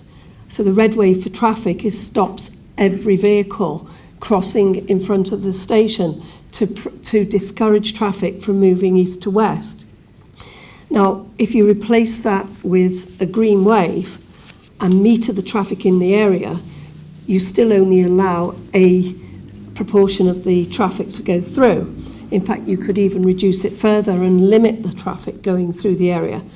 But from the perspective of local authorities is that the public will want to go across the city more because they see they're happy to queue up and then they see the green wave. But that is exacerbating the pollution. At the same station, you've got lots of taxis, and the taxis are queuing up, waiting for fares with their engines on because it's cold, or it's engines on because they want to cool. And the pollution is just building up and building up all the time. So, by educating the taxi drivers, you could get them not to keep to switch off their engines, and maybe provide somewhere for them to have a cup of coffee and wait, and some electronic means of texting them or giving them a number up in the room to tell them when there's a fare. So the other issue that we had was relocating queues to open space, and the public all on the telephone saying, why are we queuing at this point? Not saying, why are they not queuing downstream where they normally queue? That was irrelevant. And so there's this sort of hostility and this perception that the traffic has to flow in a specific way. And we need to change that and would make, steps forward in making the cities more healthy straight away. But you're spreading the pollution around. I know you're not getting rid of it. You've got to drop and reduce the number of vehicles and use bus shift to mode shift to reduce the traffic, to reduce the pollution. So I think it was, when I say education, it's sort of buying in the public to change their attitudes. Can I just pick up on something that Paul mentioned just in passing, which is your work with AVs. This is a broad, wild generalization, but one of the things I picked up is that there seems to be a difference between North America and Europe on this matter. In North America, the AV is seen as the future. It's absolutely key to this. In Europe, it's public transport systems that are key to this. And the AV may be useful, important, significant, but basically we start from a public transport world. Now, Let me ask you this, and if anybody else wants to come in, then please do. First of all, am I right in that? That's a crude assumption, but am I right? And secondly, do you agree with or accept or have any comment on the observations that Conrad was making about the impact of the impact that AVs could have, for instance, in Lisbon? Because I thought that was quite an interesting analysis of the role of AVs in the mix in a European city. Yeah. So no, I don't necessarily agree with what you were suggesting, and here's the point I want to make around that. So we see as AVs being central to public transit. Particularly in the beginning where you're talking about first mile, last mile, and I'm looking at transit operators to basically either purchase the vehicles outright or purchase them as a service for their localities and begin to experiment relatively quickly. So we look at those as part of the equation on the rail stuff, because it gets to Lucy's observation that, when she said, define public transit, it takes me someplace I don't want to go from a point I didn't want to start from.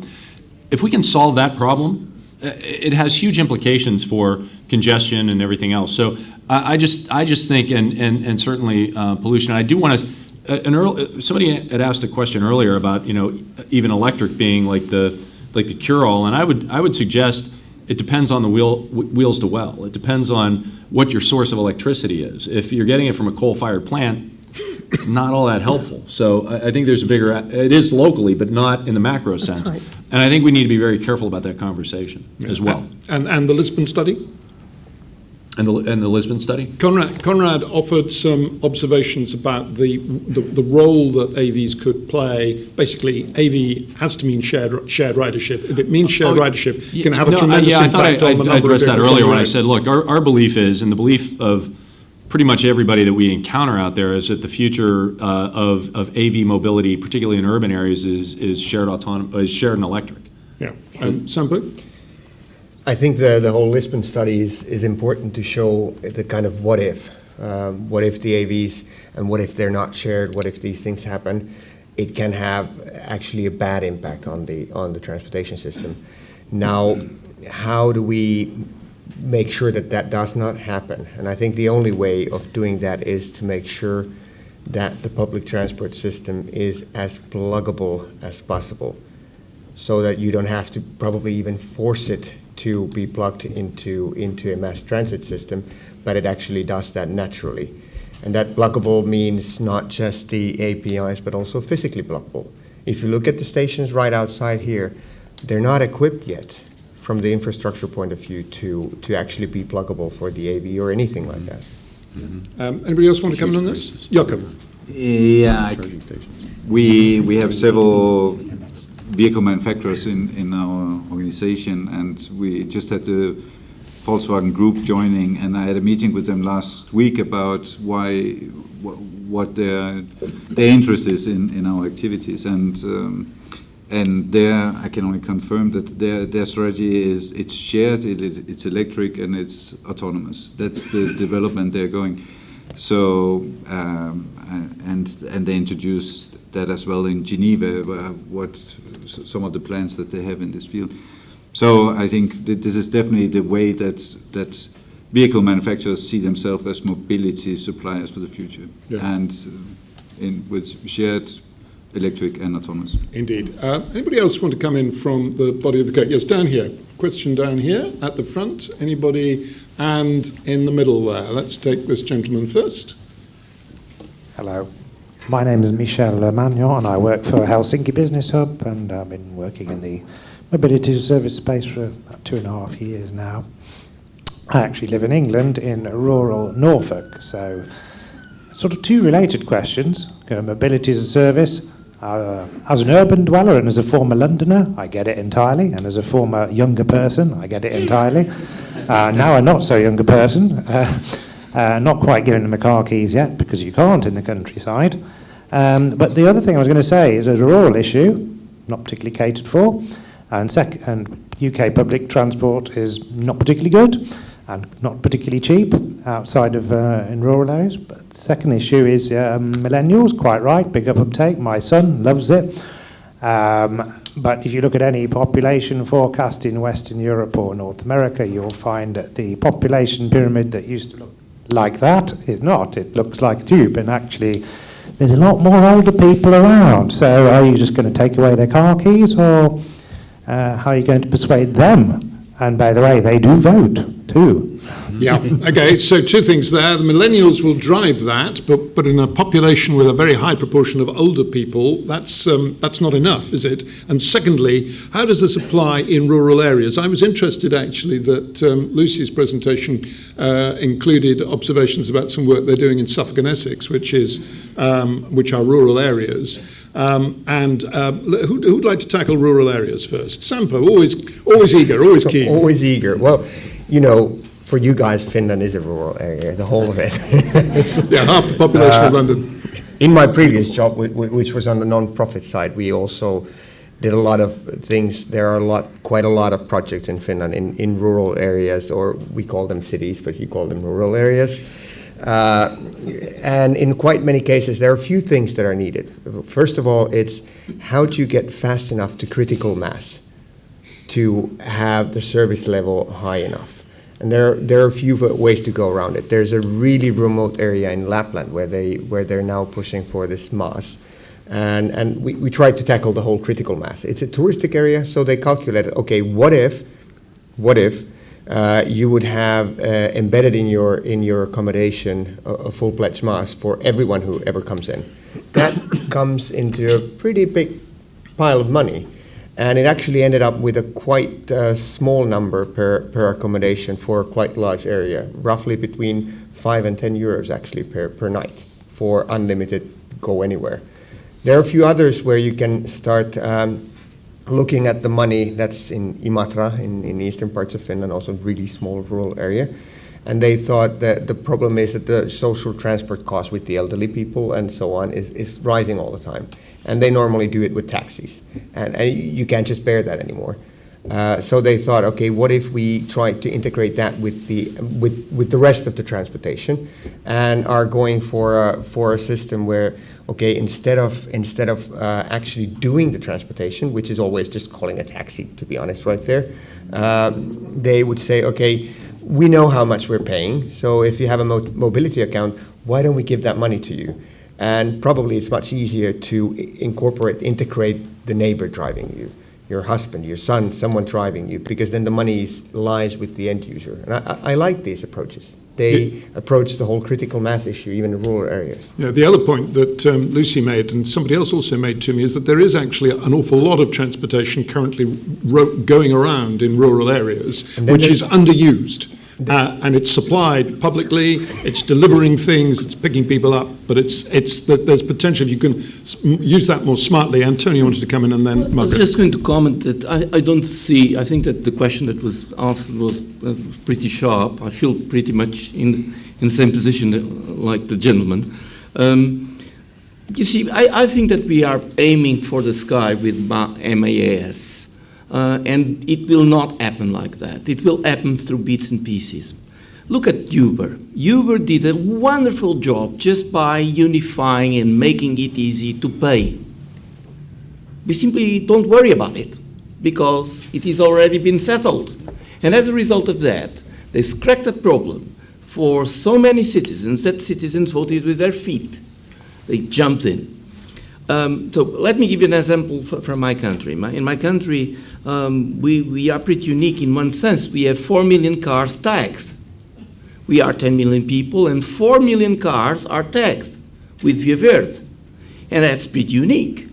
Now, I would like my government, for example, to do a very simple thing. We have many, many towns, and as we know, we have a few parks in every town, and we never know if the parks are full or not full. And we have people wandering around with their cars just to find the empty places.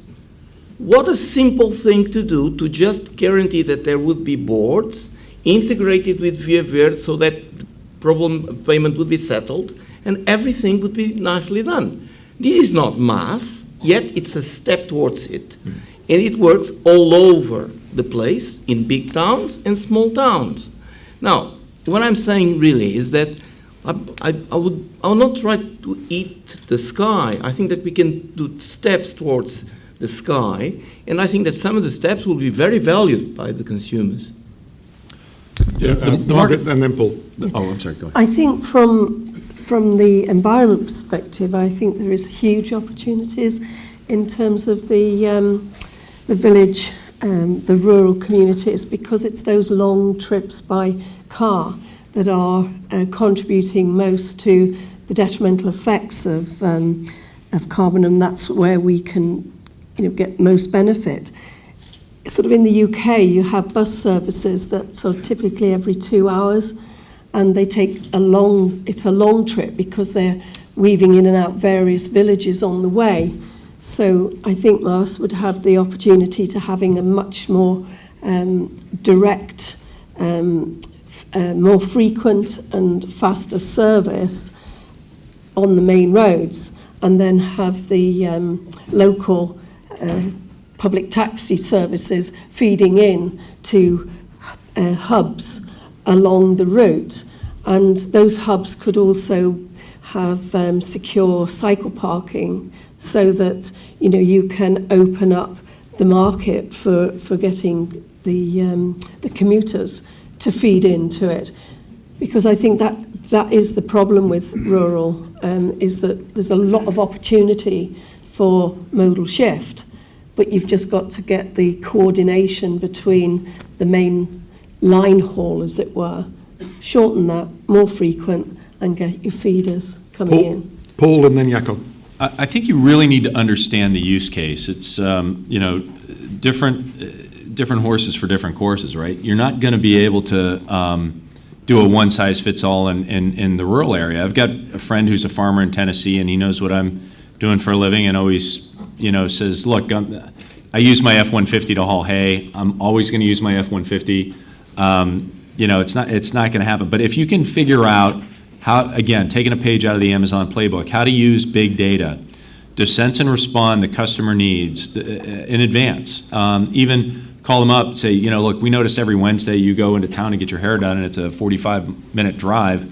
Do you want us to dispatch? And there, or you don't have to call the person, you just send them a note. And there are lots of different ways to approach that. And then you've got the other use case, which is certainly the elderly use case, where you can provide levels of mobility or doctor's visits. I mean, the number one reason in the U.S. why doctor's visits are missed is because of transportation. Yeah. Somebody had a procedure, isn't driving that way. So understanding those use cases and when that happens and when people may need things and sensing and responding to that is I think, a huge game changer and will speed adoption, particularly in rural areas. And I'll say one other thing too. Like in our political system, we've got stakeholders who come from rural areas who are very influential, very powerful in terms of, framing out what the transportation system is going to look like in the United States for the next 20 years.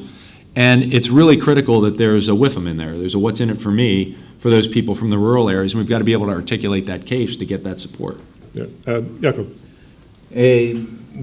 We've had this question several times about the rural areas, and we do see now some new services popping up, and especially there's a service in northern Denmark where the transport operator has linked up with taxi sharing and ride sharing.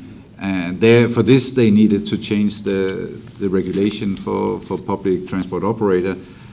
And they are doing now this trial for this, and the response from the transport operator was that we can now service a larger area in the rural, in the countryside, and we can also remove some of the empty buses in our schedule, and then offer a taxi or a ride sharing instead for the same ticket. So we hope that this will be successful. Until now, they are very happy with it, and let's just hope that this can show other regions. There was one other hand I saw go up in the middle. Yes, can we have a microphone over here? This is the last. Oh, you've got a microphone. This is the last contribution I'll take from the floor. Afternoon, I'm Zach from Travel AI, and it's our technology that actually underpins and makes the Medalgo game possible that Lucy was talking about earlier. So as tempted as I am to talk about the lack of customer knowledge or understanding in the transport sector, I'm actually going to pick out the Lisbon study. And I say this carefully because part of my team is based in Portugal. So I spend quite a bit of time driving around there and in Lisbon. And if you've driven in Lisbon, You see, cars are very close, people don't indicate, they drive above the speed limit, and you see people crossing 3 lanes on the highway. Now, I actually find it miraculous, and I almost find that people have an ESP and understand each other, and you just have to feel the mindset. But I cannot see an AV system work there. And that's even before you then factor in ramp on and ramp offs at motorways. The intersections are so close that most navigation tools I've tried out there actually miss or can miss your turnoff. And so I think it's all very well for the Lisbon study to suggest AV as a solution in Lisbon, but it's not viable because you have to pick a place where the regulations are followed so the system can operate within that. Otherwise, you've always got someone holding a steering wheel. So I don't know if people might want to expand on that. António, I have to give you right of reply as the Portuguese. I don't disagree with the way we drive. I think that's a fair description. It's not unfair.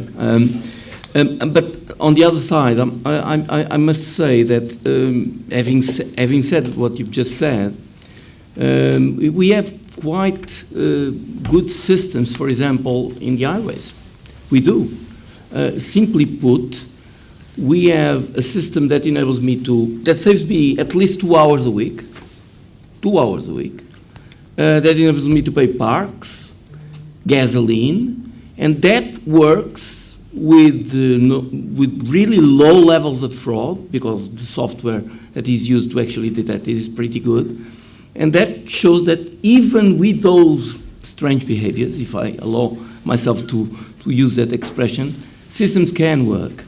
Now, I will give you an example, because it's actually an example that illustrates that even when you have relatively, shall we say, awkward conditions, things can get special. And I will use on purpose an example out of traffic.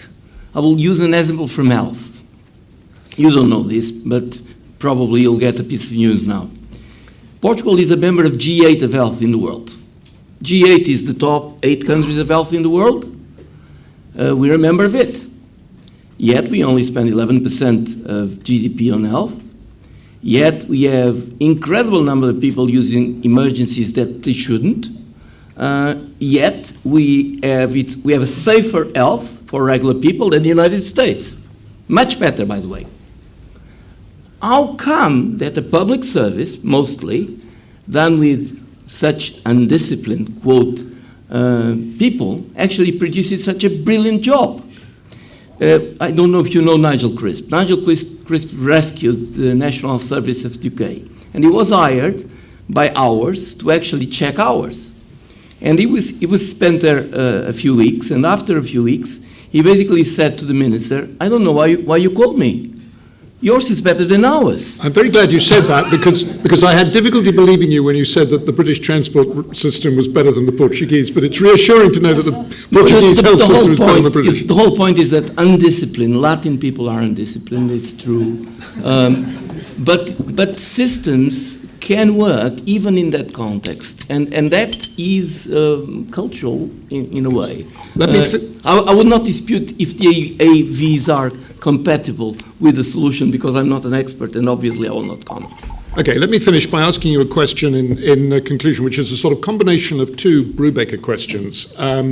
We've heard a lot about silos today. A number of people have mentioned this, the kind of cultural institutional silos. People are used to operating in particular areas, and they're not particularly good at communicating with others. Now, if MaaS is going to be a reality, they have to break out of those silos. And there's also the kind of commercial equivalent of that, which is that a lot of people who currently think of themselves as competitors need to make common cause. So I'm interested from all of you, just very briefly, 2 suggestions. One, how do we get out of those or break down those institutional silos? And secondly, how do you persuade people who have been traditionally competitors that they should be that they should be collaborators instead? Margaret, just very briefly, ask you to start. Right, breaking down silos.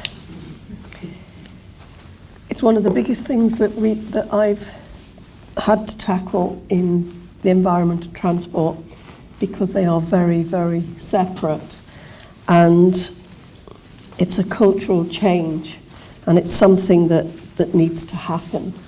And therefore I would say that it's personalities, getting personalities together that have a commitment to delivering across silos, and put those people together and get them to work together. I think that would be my solution to breaking down barriers in the silos. With competitors, you've got to, I think, get the people round the table and put them in a position where, if they're not in, they're going to lose out. Okay. Antonio? Number one would be to guarantee that the aggregator is a natural one. Whenever we talk about MaaS, MaaS requires an aggregator. Either the aggregator comes from the outside, actually it's not one of the operators, and that can make things easier because it's independent, no vested, no nothing from the past, so you can start afresh. And that's one way to skin the cat. The other way is to have a natural leader that is really much bigger and has some level of power over the others, so that you have a leadership position. That would be a recommendation. If you don't have any of these, it's really difficult. Another comment is really this Uber effect. I think that Uber helps a lot this. I don't know if you've seen the vibes that Uber caused all over the world, especially in Europe, I would say.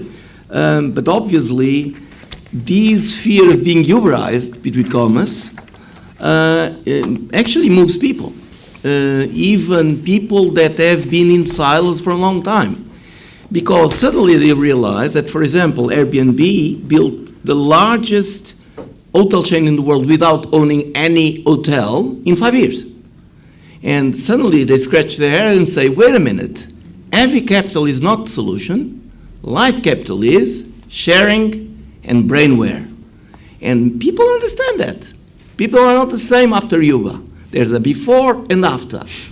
The third thing is obviously, and this is a standard answer, intercharge fees. The intercharge fees, if they're smart and if they are well designed, they allow people to come to a good position. Not easy to share data and to actually design them in a way that all operators feel comfortable.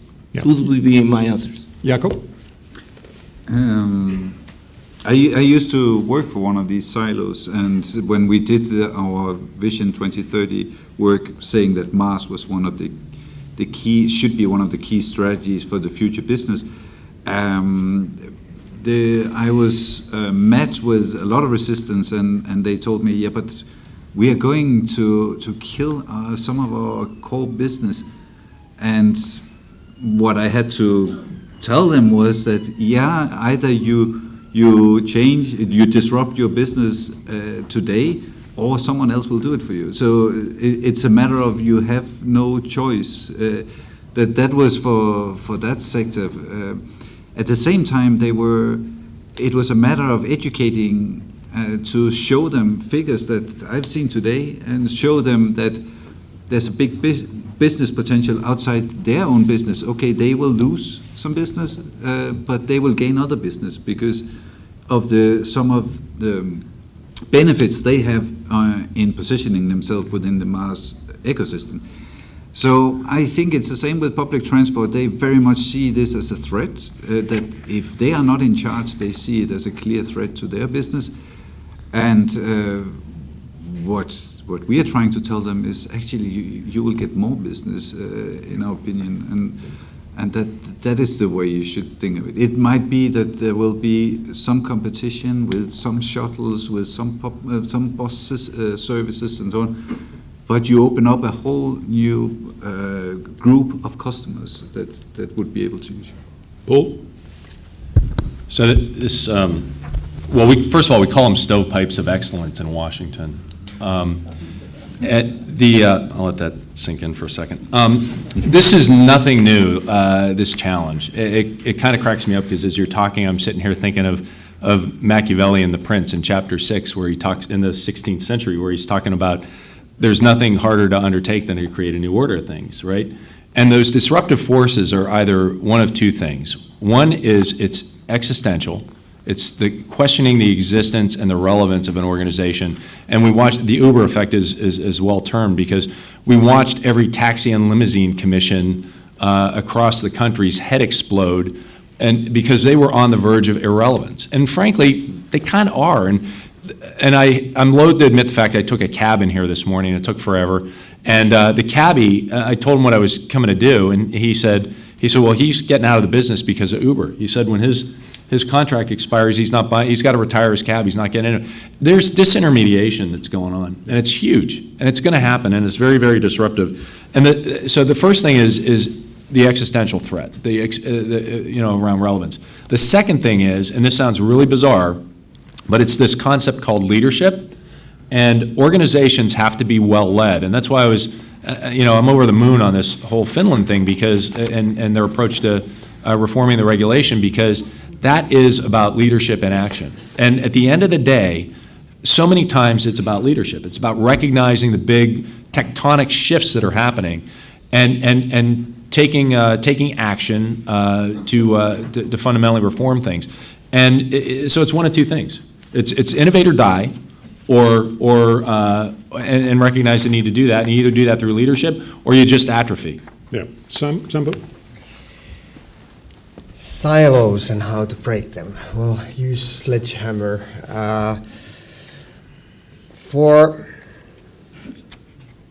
Well, you pretty much said it out loud. What was it that you said about? It's late. I don't know. It's too late. Don't Use put the the silos. For the other one, I would say the only way of thinking about how do you make markets out of it. No one here can actually grab the 85% out of the market alone. So there's no one in the room, no TSP that actually can open up that. How to get them to do that is understanding. I'm too tired now, it seems. Okay, all right, let's leave it at that. Thank you very much indeed. My thanks to all of you, to Antonio, to Margaret, to Jakob, to Paul, and to Sampo. My thanks to you for your attention and your questions and contributions. A reminder that drinks are served courtesy of MasterCard. Paul will get some money back outside. A reminder that we start early tomorrow morning. Be here, please, by 8:45. Our first speaker, keynote tomorrow morning, Michael Hurwitz of TfL. We've heard today some praise for TfL. Michael Hurwitz should prove extremely interesting. Thank you for your attention. Look forward to seeing you tomorrow. Good night.